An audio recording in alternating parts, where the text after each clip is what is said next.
வெற்றி வேழன் அழகு தமிழ் கவிதை கழகத்தின் காலை வணக்கம் உங்கள் அனைவருக்கும். இன்றும் ஒரு சிறு தகவலை இந்த பதிவின் மூலம் பரிமாறிக்கொள்வதில் மற்றற்ற மகிழ்ச்சி கொள்கிறேன். இதோ பதிவு. நானும் நீங்களுமா கடவுள்? இல்லை, கல்தான் கடவுள். அந்த கல் மீது வைத்திருக்கும் நம்பிக்கைதான் கடவுள். அந்த நம்பிக்கையில் நிகழ்ந்தேறும் வாழ்க்கைதான் கடவுள். நிகழ்ந்தேறும் வாழ்க்கையில் நேர்பட இருத்தல்தான் கடவுள். நேர்பட நடக்கும் நம் வாழ்வியலை பிறர் போற்றுதல்தான் கடவுள். பிறர் போற்றுதலுக்கு நாம் செய்யும் செயல்கள் எல்லாம் நன்மையாக இருத்தல்தான் கடவுள். கடவுள் கல்தான் இங்கு கடவுள். என் உறவுகளே, எண்ணம் என்றும் எதை நோக்கி பார்க்கின்றதோ அந்த பார்வைதான் உண்மை. அந்த உண்மைக்குள் நம் எண்ண தூய்மைகள் இருக்கும் நிலை இருந்தால் அதுதான் கடவுள். கடவுள் கடவுள் கடவுள், கல்தான் கடவுள். அந்த கல் மீது இருக்கும் நம்பிக்கைதான் கடவுள்.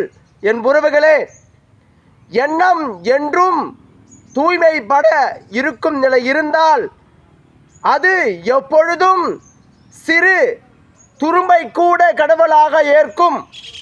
பயங்களும் பத்திரங்களும் நம் மனதுக்குள் பத்திரமாக நிலை கொண்டிருக்கும் நிலை இருந்துவிட்டால் இந்த உலகில் எந்த நிகழ்வுகளும் சரியாக நிகழ்ந்தேறும்.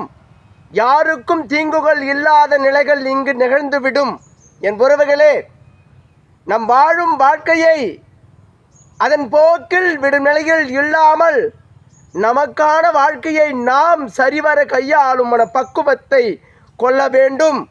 பிறகே இந்த உலகில் அழகான வாழ்நிலையை நாம் வாழ கடவுள் எனும் நம்பிக்கை ஒன்று நமக்குள் மீண்டும் மீண்டும் சொல்லிக்கொண்டே இருக்கும் நிலை வேண்டும். கல்தான் என்று சிலர் சொல்லலாம். கல்லில் நம்பிக்கைதான் கடவுள். அந்த நம்பிக்கைதான் நம் வாழ்க்கை நிகழ்ந்தேற உதவும் பெரும் மருந்து. என் உறவுகளே, நம் எண்ணம் தூய்மைப்பட்டு இருக்கும் நிலை இருந்தால் அது கடவுள். பிறருக்கு சிறிதேனும் உதவணும் என்ற எண்ணம் நமக்குள் தோன்றினால் அது கடவுள். பிறரும் இந்த உலகில் வாழணும் என நினைத்தால் அது கடவுள். அனைவரும் சமம்தான் இந்த உலகில் என நினைத்து விட்டால் அது கடவுள். கடவுள் கடவுள், கல்தான் கடவுள்.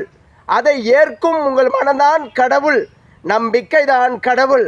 கடவுள் கடவுள், இந்த உலகில் எல்லாம் கடவுள். என் உறவுகளே, கல் உண்மையான கடவுள். நேசியுங்கள், உண்மையான நேசியுங்கள் என் உறவுகளே.